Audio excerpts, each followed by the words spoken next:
Hello student, कैसे हो आप सभी लोग। आई होप कि आप सभी लोग बहुत अच्छे होंगे। तो पहले आप लोगों के लिए गुड न्यूज़, और मेरे लिए तो है ही ये गुड न्यूज़, और आप सभी लोगों को थैंक यू कि मेरे 3000 सब्सक्राइबर जो हैं वो कंप्लीट हो चुके हैं यूट्यूब चैनल पर। और आप लोगों का ये प्यार और भरोसा ही है कि मैंने 3000 सब्सक्राइबर जो है वो पूरे कर लिए हैं। ठीक है। सो इस खुशी में हम जो है एक नया इनिशिएटिव्स लेने वाले हैं। तो नया इनिशिएटिव्स क्या है, वो ये है कि हम लोग क्लास 10th जो है उसका मैथ भी है वो भी क्या करने वाले हैं, स्टार्ट करने वाले हैं। ठीक है। अगर आप लोग देख रहे होंगे तो मेरी जो मेनली वीडियो आती है वो क्लास 11th के लिए आती हैं, क्लास 11th। और अभी हमारी जो वीडियो आ रही हैं वो सिर्फ इकोनॉमिक्स, और इकोनॉमिक्स का भी एक ही छोटा सा सेगमेंट आती है स्टैट की। ठीक है। स्टैटिस्टिक्स की वीडियो जो है वो मेरी अभी तक आ रही हैं, लेकिन अभी जो है क्योंकि हम लोगों ने 3000 सब्सक्राइबर पूरे किए हैं, और जैसा कि मैं देख रहा हूँ यूट्यूब चैनल पर धीरे धीरे बच्चे हमारे साथ जुड़ते हुए चले जा रहे हैं। सो मैंने ये सोचा है कि मैं एक तो अपने यूट्यूब चैनल की वीडियो जो है वो प्रॉपर रखने वाला हूँ, जिसमें 3 दिन जो है वो मेरी मैथ में पढ़ाऊँगा और उसकी वीडियो अपलोड हो जाएंगी, और बाद बाकी के 3 दिन जो है वो हम लोग क्या करने वाले हैं, स्टैट की वीडियो जो है वो तो प्रॉपर देने वाले ही हैं। उसके साथ में अब धीरे धीरे करके हम लोग मैं जो है वो माइक्रो वाला जो चैप्टर है वो भी क्या है पढ़ाना स्टार्ट कर दूँगा। ठीक है। क्योंकि माइक्रो जो है वो भी इकोनॉमिक्स का एक मेन पार्ट है जो मैंने अभी तक बिल्कुल इस चैनल पर नहीं पढ़ाया है। तो मैं क्या करूँगा, उसको भी पढ़ाना यहाँ पर स्टार्ट कर दूँगा। तो आपको जो बच्चे स्टैट पढ़ रहे हैं उनको हेल्प मिल जाएगी, माइक्रो के भी यहाँ पर क्या है आपको वीडियोस मिल जाएंगे। ठीक है। साथ ही साथ में बोर्ड के जो बच्चे हैं जिनकी पढ़ाई चल रही है, जिन्होंने ऑलरेडी बहुत कुछ पढ़ रखा होगा, उनके लिए भी यहाँ पर क्या है मैं चैप्टर स्टार्ट कर रहा हूँ बनाने। तो वो लोग क्या है मेरी वीडियो को देख सकते हैं। ठीक है। और अगर उन्हें पसंद आए तो प्लीज़ लाइक, कमेंट और शेयर ज़रूर करना। 11th वाले बच्चों के लिए ख़ास तौर पर ये बात मैं बोलूँगा कि जो बच्चे क्लास 11th में, देखो वीडियो का नोटिफिकेशन उनके पास भी जाएगा। अगर उनको मेरी वीडियो पसंद आती है क्लास 10th मैथ की, तो प्लीज़ अपने छोटे भाई बहन जो भी हैं उनके साथ, अपने फ्रेंड्स वगैरह के साथ में शेयर ज़रूर करें। ठीक है। तो हम लोग स्टार्ट करते हैं क्लास 10th का मैथ का चैप्टर। ठीक है। सो क्लास 10th में अभी जो लेटेस्टली मैं चैप्टर सबसे पहले स्टार्ट कराने वाला हूँ वो है चैप्टर 4। और चैप्टर 4 जो है वो है क्वाड्रेटिक इक्वेशन। Quadratic equation. ठीक है। अब ये क्वाड्रेटिक इक्वेशंस वाला जो टॉपिक है ये इम्पॉर्टेंट है, इससे क्वेश्चंस पूछे जाते हैं। तो सबसे पहले मैं एनसीईआरटी की बुक जो है उसके क्वेश्चंस कराऊंगा। इसके बाद में कुछ अच्छे एक्स्ट्रा क्वेश्चंस कराऊंगा। मेरी पूरी कोशिश रहेगी कि आपके बोर्ड के एग्ज़ाम से पहले मैं आपको जो मेन चैप्टर्स हैं उनकी वीडियोस भी प्रोवाइड करूं। ठीक है। और उसके साथ में उसके एक्स्ट्रा क्वेश्चंस भी आपको क्या करूं, प्रोवाइड करूं। ठीक है। सो अपना प्यार इसी तरीके से बनाए रखिएगा। हम स्टार्ट करते हैं। सो क्वाड्रेटिक इक्वेशन को समझने से पहले हम लोगों ने एक चैप्टर पढ़ा है पॉलिनोमियल्स। ठीक है। और पॉलिनोमियल में हम लोगों ने क्या चीज़ पढ़ी थी, एक हमने ये पढ़ा था कि एज ए पॉलिनोमियल जिनकी डिग्री क्या होती है, 2 होती है, उनको हम लोग क्या बोलते हैं, क्वाड्रेटिक पॉलिनोमियल बोलते हैं। क्या बोलते हैं, क्वाड्रेटिक पॉलिनोमियल बोलते हैं। ठीक है। और वो किस फॉर्म में होते हैं, तो सर हमें पता है वो क्वाड्रेटिक पॉलिनोमियल जो होते हैं वो क्या होते हैं, ax² plus bx plus c equals to 0 के, सॉरी ये गलत किया मैंने, यानी कि ये क्या होगा, कुछ ऐसे फॉर्म में होंगे, ax² plus bx plus c के फॉर्म में होंगे। ठीक है। अब यहाँ पे देखो जो पावर है वो पावर क्या है, 2 है, यानी कि हाईएस्ट पावर 2 है। इसका मतलब यहाँ पे डिग्री क्या है, 2। तो ये क्या हो गया, क्वाड्रेटिक पॉलिनोमियल हो गया। लेकिन अगर आप ध्यान से देखोगे तो अगर मैं इसको, इसी क्वाड्रेटिक पॉलिनोमियल को, यानी कि ax² plus bx plus c, इसको अगर मैं इक्वल्स टू 0 कर दूंगा तो ये क्या बन जाता है, क्वाड्रेटिक इक्वेशन बन जाती है। क्वाड्रेटिक इक्वेशन बन जाती है। ओके। और अगर आप ध्यान से देखोगे तो यहाँ पर हमें एक बात और याद रखनी है कि where a is not equals to 0, ये बात तो हमने क्वाड्रेटिक पॉलिनोमियल के केस में भी पढ़ी हुई है क्लास 10th में ही, कि a की वैल्यू 0 के इक्वल नहीं होनी चाहिए। क्यों? अगर a की वैल्यू 0 हो गई इसका मतलब ये 0 हो जाएगा, और अगर ये पार्ट अगर 0 हो गया तो ये क्या बचा, bx प्लस सी, और ये क्या बन जाएगा, एक लीनियर पॉलिनोमियल बन जाएगा। ठीक है, या इसी बात को ऐसे बोलूँ तो ये लीनियर इक्वेशन बन जाएगा, तो लीनियर इक्वेशन बनेगी। ठीक है, इसीलिए हमने कहा b की वैल्यू 0 हो सकती है।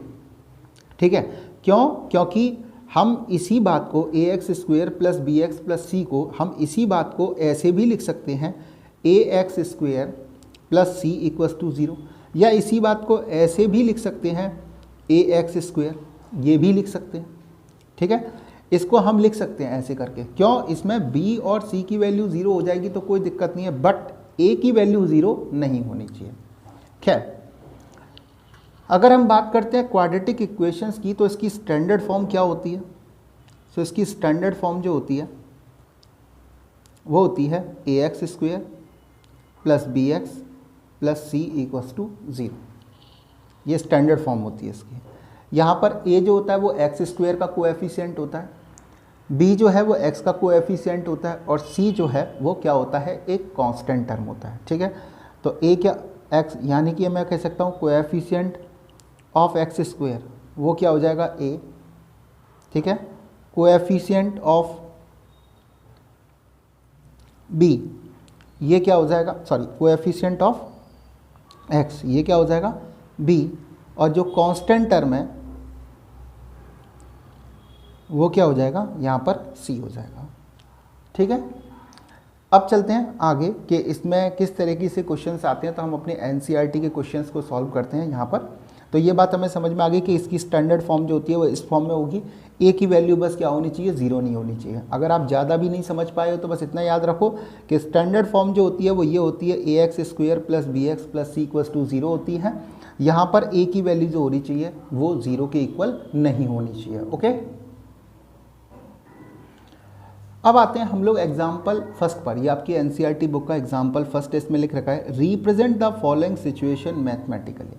ठीक है, तो रिप्रेजेंट द सिचुएशन मैथमेटिकली, इसका मतलब यहाँ पर जो सबसे पहला टॉपिक आएगा, जो टॉपिक फर्स्ट है, हमें इस चैप्टर का पहला टॉपिक जो पढ़ना है वो क्या पढ़ना है, represent the situation, represent the situation algebraically.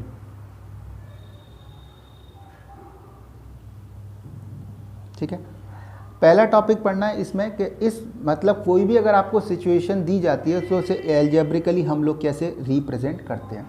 देखो क्लास 6 क्लास 7 में भी हम लोगों ने ये बात पढ़ रखी है कि कोई अगर हमें क्या दिया होता था, एक स्टेटमेंट दी होती थी, तो उस स्टेटमेंट को हम लोग कैसे क्या करते थे, रिप्रेजेंट करते थे। राइट, सो ये कुछ वैसी ही बात है कि आपको एक स्टेटमेंट यानी कि एक सिचुएशन दी जाएगी और आपको क्या करना पड़ेगा, उसे एल्जेब्रिकली क्या करना पड़ेगा, उसको इक्वेशंस को बना के दिखानी पड़ेगी कि उसकी इक्वेशंस क्या बनेगी। ओके, सो यहाँ पर हम लोग एग्जाम्पल फर्स्ट करेंगे कि एग्जाम्पल फर्स्ट क्या है। सो यहाँ पर देखो मैं पढ़ता हूँ, इसे लिख रहा है, John and Jeevanti together have 45 marbles. John और जीवंती दोनों के पास कितने थे, टोटल 45 मार्वल्स। मार्वल्स का मतलब होते हैं कंचे, वो थे। Both of them lost 5 Marvels each. दोनों ने क्या किए, 5 मार्वल्स को क्या कर दिया, लॉस्ट कर दिया। And the product of the number of Marvels they now have is 124। उनके पास 5 मार्वल्स को लॉस्ट करने के बाद जितने मार्वल्स बचे हैं उनका अगर मैं प्रोडक्ट करता हूं तो वो 124 हैं। We would like to find out how many marble they had to start with. तो कह रहा है कि उनके पास स्टार्टिंग में कितने मार्वल्स थे ये हमें बताना, लेकिन ये हमें सॉल्व नहीं करना क्योंकि स्टार्टिंग में ही बोला गया represent the following situation mathematically. Okay, so हम लेट कर सकते हैं, तो हम क्या कर सकते हैं, let the number of Marvels John have. मान लीजिए जॉन के पास कितने मार्वल्स थे, x। सो लिखेंगे the number of marbles Jeevanti have. तो जीवंती के पास कितने मार्बल्स थे? तो यहाँ पर टोटल मार्बल्स 45 थे, तो 45 माइनस एक्स। जीवंती के पास क्या होंगे? 45 माइनस एक्स होंगे। ओके, अब लिखते हैं हम लोग आफ्टर लॉसिंग द मार्बल्स। आपने अब जो मार्बल्स क्या किए? लॉस कर दिए। उसके बाद number of marbles Jeevanti have, number of marbles पहले लिखते हैं जॉन हैव। जॉन के पास कितने मार्बल्स बचे? तो आप देखोगे ये कितने हो जाएंगे, तो एक्स तो थे उसके पास और उसने 5 मार्बल्स क्या कर दिए? लॉस कर दिए। तो अब ये बचे और लिखेंगे number of marbles Jeevanti have. जीवंती के पास कितने मार्बल्स बचे? तो हम लिखेंगे जीवंती के पास स्टार्टिंग में कितने मार्बल्स थे? 45 माइनस एक्स थे। तो हम क्या करने वाले हैं? 45 माइनस एक्स, इसमें से माइनस कर देंगे, माइनस का 5। तो क्या हुआ? 45 में से 5 लेस करेंगे तो क्या बचेगा? 40 माइनस एक्स। ठीक है, तो अब हमारा क्वेश्चन क्या कहता है कि अब जो बाद में जो मार्बल्स बचे, यानी कि इसके पास कितने बचे? x minus 5। किसके पास? जॉन के पास। जीवंती के पास कितने बचे? तो सर जीवंती के पास 40 माइनस एक्स बचे। इन दोनों का जो प्रोडक्ट है वो कितना है? 124। तो हम लिखेंगे according to question, according to question, इसी को शॉर्ट में हम लोग क्या लिख सकते हैं? ATQ। ठीक है, सो आपको पूरा लिखने की ज़रूरत नहीं है, ATQ लिखेंगे। यानी कि x माइनस 5 और 40 माइनस एक्स, ये इनका प्रोडक्ट कितना होगा? 124 होगा। बोलो हाँ या ना। अब x का मल्टीप्लाई 40 में करते हैं तो ये हो जाएगा 40x। x का मल्टीप्लाई माइनस एक्स में करते हैं तो माइनस एक्स का स्क्वायर। माइनस 5 का मल्टीप्लाई 40 में करेंगे तो हो जाएगा माइनस का 200। और माइनस 5 का मल्टीप्लाई माइनस के x में करेंगे तो ये हो जाएगा प्लस का 5x, क्योंकि आपको पता है माइनस का 5 मल्टीप्लाई माइनस का x, ये क्या होता है? प्लस का 5x होगा, इक्वल्स टू 124। यानी कि 40x पॉजिटिव है और प्लस का 5x ये भी क्या है? पॉजिटिव है। तो ये तो हो गया 45x माइनस का एक्स स्क्वायर माइनस का 200 इक्वल्स टू 124। अब क्योंकि यहाँ एक्स स्क्वायर माइनस का है तो मैं इस पूरी वैल्यू को उठा के कहाँ ले जाता हूँ? यहाँ पर ले जाता हूँ। सो मैं इस बात को क्या कर सकता हूँ? तो मैं इस बात को जब मैं यहाँ से उठा के यहाँ लेके जाऊँगा तो साइन सबके चेंज हो जाएंगे। तो एक्स स्क्वायर जो माइनस का था वो पॉजिटिव हो गया एक्स स्क्वायर। 45x जो प्लस का था वो हो जाएगा माइनस का 45x। माइनस का जो 200 था वो कैसा हो जाएगा? प्लस का 200। और ये तो यहाँ पर प्लस का था ही 124 इक्वल्स टू 0। इन सबको अगर मैं उठा के यहाँ ले जाऊँगा तो इस बात को मैं ऐसे भी लिख सकता हूँ। बोलो हाँ या ना। अब देखो आगे। सो यहाँ पर क्या होगा? X square minus 45x plus 200 और 124 कितना हो जाएगा? 324 इक्वल्स टू 0। तो फाइनली ये क्या हो गया? X square minus 45x plus 324 equals to क्या हो गया? 0। ये हमारी क्या बन गई? हमने अपनी जो सिचुएशन है उसे एल्जेब्रिकली क्या कर दिया? रिप्रेजेंट कर दिया। और अब ध्यान से देखोगे तो क्या ये क्वाड्रेटिक इक्वेशन है कि नहीं? एक्स स्क्वेयर, पहले एक्स स्क्वेयर वाली टर्म आती है, फिर एक्स वाली टर्म आती है और लास्ट में कांस्टेंट टर्म आता है। देखो किस फॉर्म में? A x square plus B x plus C equals to 0। अब ये इस फॉर्म में होता है, इसका मतलब ये नहीं कि यहाँ प्लस ही होने चाहिए, यहाँ माइनस भी हो सकता है। तो देखो यहाँ माइनस है, यहाँ प्लस है, उससे कोई फ़र्क नहीं पड़ता। लेकिन हमें देखना पहले एक्स स्क्वेयर वाली टर्म में है, इसके बाद एक्स वाली टर्म में है, इसके बाद कांस्टेंट टर्म में है। तो ये होता है हमारा एग्जाम्पल फर्स्ट और एग्जाम्पल फर्स्ट का फर्स्ट पार्ट। ठीक है, ये क्वेश्चन मैं सारे के सारे एग्जाम्पल और सारे क्वेश्चंस कराऊंगा, एक एक क्वेश्चंस। तो आप लोग बस ये है कि अपना इसी तरीके से प्यार बनाए रखो। और अगर मेरी वीडियो पसंद आती है तो प्लीज़ लाइक, कमेंट और शेयर जरूर करना, बताना कैसी लगी वीडियो और मैं इसमें क्या इम्प्रूवमेंट करूँ। ठीक है, आगे चलते हैं सेकंड पार्ट पर। सो अगर सेकंड पार्ट की बात करूं तो सेकंड पार्ट क्या दे रखा है, क्वेश्चन में दे रखा है a cottage industry produces a certain number of toys in a day. एक कॉटेज इंडस्ट्री है जो certain number of toys in a day मतलब एक दिन में क्या करती है, प्रोड्यूस करती है। Okay sir, the cost of production of each toy, her toy की जो कॉस्ट है, प्रोडक्शन की जो कॉस्ट है वो क्या है, was found to be 55 minus the number of toys produced in a day. वो क्या है, यानी कि एक टॉय की जो कॉस्ट है वो कितनी है, 55 minus okay number of toys produced in a day, एक दिन में जितने प्रोड्यूस किए हैं उसको 55 में से लेस करेंगे। On a particular day the total cost of production was 750, यानी कि टोटल कॉस्ट ऑफ प्रोडक्शन कितना था, 750 था। We would like to find out the number of toys produced on that day. तो हमें क्या करना पड़ेगा, हमें यहाँ पर करना पड़ेगा कि किसी एक दिन पर टोटल कॉस्ट ऑफ प्रोडक्शन 750 था, तो we would like to find out, हमें क्या फाइंड आउट करना, number of toys produced on that day, उस दिन कितना मतलब टॉय हमने प्रोड्यूस किया ये हमें पता करना है। सो आपको मालूम होना चाहिए, मैंने फिर दोबारा बताया कि अभी हमारा क्वेश्चन क्या है, रिप्रेजेंट करना है अपनी सिचुएशन को एल्जेब्रिकली, ठीक है। तो सिर्फ यहाँ पर हमें क्या करना है, सिर्फ क्या बनाना है, तो अपनी जो एल्जेब्रिकली क्या करना है, अपनी इक्वेशंस बनानी है।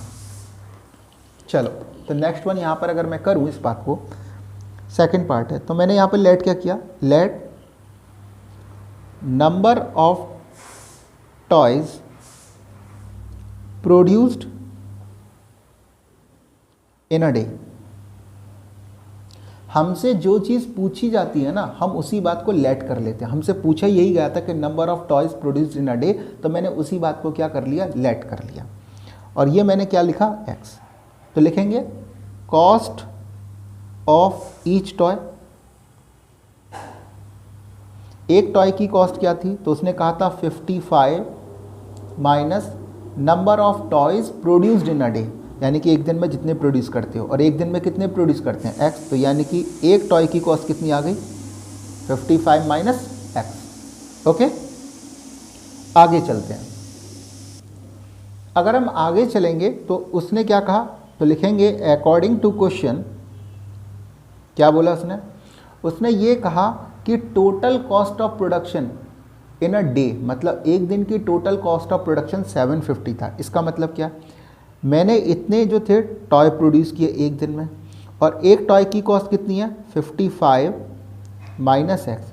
तो ये किसके इक्वल होंगे, 750 के इक्वल होंगे कि नहीं होंगे भाई, नंबर ऑफ टॉयज, और एक दिन में एक टॉय की कॉस्ट कितनी है, 55 माइनस एक्स। अगर इनका मल्टीप्लाई करूँगा तो एक दिन में कितना टोटल कॉस्ट ऑफ प्रोडक्शन हुआ वो निकल के आएगा, और वो है कितना, 750। तो ये दोनों वैल्यू आपस में किसके इक्वल होंगे, 750 के। इन दोनों का मल्टीप्लाई करता हूँ, ये इसकी इक्वल आएगी 750 के। तो x का मल्टीप्लाई 55 में किया तो ये हो जाएगा 55x, x का मल्टीप्लाई इसमें किया तो माइनस का एक्स स्क्वायर इक्वल्स टू कितना हो जाएगा, 750। बोलो हाँ या ना। अब मैंने कहा यहाँ माइनस का एक्स स्क्वायर है, तो इस एक्स स्क्वायर को मुझे हमेशा क्या रखना है, पॉजिटिव रखना है। तो मैं इसे उठा के कहाँ ले जाऊँगा, यहाँ ले जाऊँगा। तो मैंने लिया तो ये तो हो जाएगा एक्स स्क्वायर पॉजिटिव, इसको जब मैं यहाँ लेकर जाऊँगा तो हो जाएगा माइनस का 55x प्लस 750 इक्वल्स टू 0।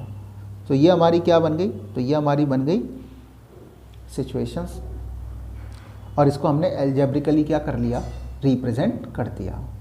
तो आई थिंक एग्जाम्पल फर्स्ट आपको समझ में आ गया होगा। हमने दोनों बातें यहाँ पर क्या कर ली, अच्छे से सॉल्व कर दी।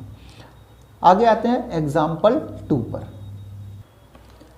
अगर हम एग्जाम्पल 2 की बात करें तो यहाँ पर देखो क्या लिख रहा है, इसने यहाँ पे लिखा है एग्जाम्पल 2 में कि check whether the following are quadratic equations. हमें ये चेक करके बताना है कि इनमें से कौन सी क्वाड्रेटिक इक्वेशंस है। ठीक है, अगर क्वाड्रेटिक इक्वेशन है या नहीं, इसके लिए कैसे पता करेंगे, तो चलो पहले क्वेश्चन करते हैं। तो फर्स्ट क्वेश्चन क्या दे रखा है, तो मैं लिखता हूँ इस फर्स्ट क्वेश्चन को। तो इसका फर्स्ट पार्ट दे रखा है x माइनस 2 का whole square plus 1 equals to 2x minus 3।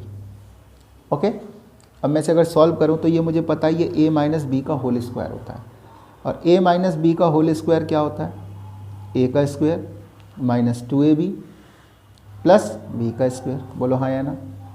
सो हम वैसे ही करने वाले हैं, कैसे करने वाले हैं, ए का स्क्वायर यानी कि ए यहाँ पर क्या है एक्स और बी यहाँ पर क्या है 2, तो यहाँ पर क्या होगा एक्स का स्क्वायर माइनस 2, ए की वैल्यू कितनी है एक्स, बी की वैल्यू कितनी है 2, प्लस बी का स्क्वायर, बी का मतलब 2 है तो 2 का square plus 1 equals to 2x minus 3। अब देखो एक्स स्क्वायर, इसको सॉल्व करो तो 2 2 जा कितना हो गया 4, तो 2 2 जा 4x, तो यानी कि माइनस का 4x प्लस 2 का स्क्वायर कितना हो गया 4 plus 1 equals to 2x minus 3।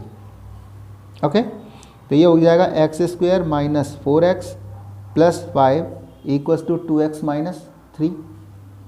अब इस वाली वैल्यू को उठा के मैं कहाँ ले जाता हूँ, यहाँ से। यहाँ पर देखो क्या लिखा, x square minus 4x plus 5 minus का 2x और प्लस का 3 इक्वल्स टू 0। तो देखो एक्स स्क्वायर, अब माइनस का 4x और माइनस का 2x क्या हो जाएगा, माइनस का 6x हो जाएगा, और प्लस का 5 और प्लस का 3 क्या हो जाएगा, प्लस का 8 इक्वल्स टू 0। ओके, अगर आपको अब समझ में आएगा तो ये क्या लिख रहा है, ये कैसा है, तो यहाँ पर हम लोग लिख सकते हैं कि इट इज़, यहाँ पर हम लिखेंगे कि it is of the form ax square plus B x plus C equals to 0। या आप इतना ना भी लिखो, इतनी सब लिखने की ज़रूरत नहीं है ठीक है, आप बस इतना लिख दीजिए। अगर जैसे ही आपने ये देखा तो आपको पता है ये क्या होता है, ये एक्स स्क्वेयर वाली टर्म हो गई, एक्स वाली टर्म हो गई, और ये क्या है कांस्टेंट टर्म है। तो आप डायरेक्टली यहाँ पर डायरेक्टली लिख सकते हैं कि it is a quadratic equation,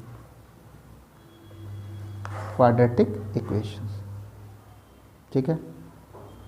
आपको पता ही है, ये सब लिखने की खास ज़रूरत नहीं है, ठीक है। अब डायरेक्टली यहाँ पर बस लिख दीजिए it is a quadratic equations. Okay, आते हैं सेकंड पार्ट पर। क्या लिख रहा है, x ब्रैकेट में x प्लस 1 प्लस 8, ठीक है। सेकंड पार्ट देखो यहाँ दे रखा है, x ब्रैकेट में x plus 1 plus 8 equals to x plus 2 और x माइनस 2। तो इक्वल्स टू क्या होगा, x प्लस 2 और क्या दे रखा है x माइनस 2, यही दे रखा है। तो मैंने इसे सॉल्व किया। अब मैं इसे क्या करता हूँ, मैंने लिख लिया।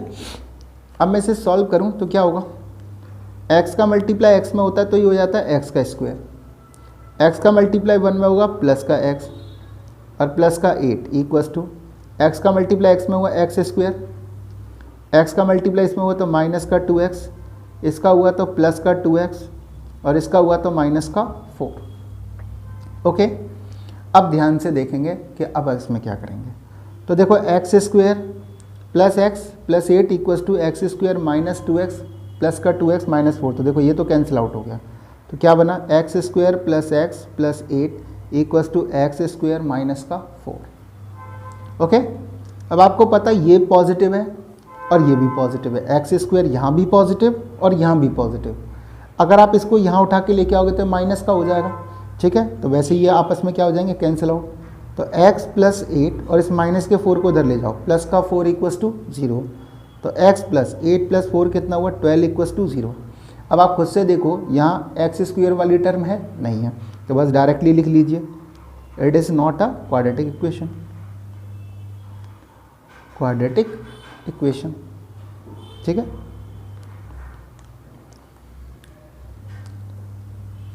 अब आइए इसके थर्ड पार्ट पर। तो थर्ड पार्ट क्या दे रखा है, दे रखा है x 2x plus 3 equals to x square plus 1। Okay, ध्यान से देखो इधर क्या दे रखा है, x ब्रैकेट में 2x plus 3 equals to x square plus 1। तो हमने यही क्वेश्चन लिखा है यहाँ पर। अब ये क्वेश्चन लिखा तो चलो सॉल्व करते हैं। तो ये क्या हो जाएगा, 2x square plus 3x equals to x square plus 1। Okay, अब इस वाली वैल्यू को उठा के यहाँ ले आता हूँ, तो लिखता हूँ 2x square plus 3x minus का एक्स स्क्वेयर और माइनस का 1 इक्वल्स टू 0। अब देखो 2x स्क्वेयर पॉजिटिव और एक्स स्क्वेयर नेगेटिव, तो क्या हो जाएगा, एक्स स्क्वेयर प्लस का 3x लिख लिया यहाँ पर और ये क्या, माइनस का 1 इक्वल्स टू 0। अब आपको पता है एक्स स्क्वायर वाली टर्म भी है, एक्स वाली टर्म भी है और कांस्टेंट टर्म भी है, तो इसका मतलब क्या हो गया, it is a quadratic equation. Quadratic equations. Next one चलते हैं इसके फोर्थ पार्ट पर। अब फोर्थ पार्ट में क्या दे रखा है, x प्लस 2 का whole cube equals to x cube minus 4, ये दे रखा है। चलो सॉल्व करते हैं इसे भी। सो क्वेश्चन हमारा ये था, इसका फोर्थ वाला पार्ट, वो क्या दे रखा था हमारा कि x प्लस 2 का whole cube equals to x cube minus का 4। ओके, अब देखो ये क्या हो गया, a प्लस बी का होल क्यूब, तो ये हो गया a प्लस बी का होल क्यूब क्या होता है, a cube plus b cube plus 3ab bracket में a प्लस बी। ओके, तो मैं इसी बात को थोड़ा सा आगे लेके चलता हूँ, सॉल्व करते हैं इसे।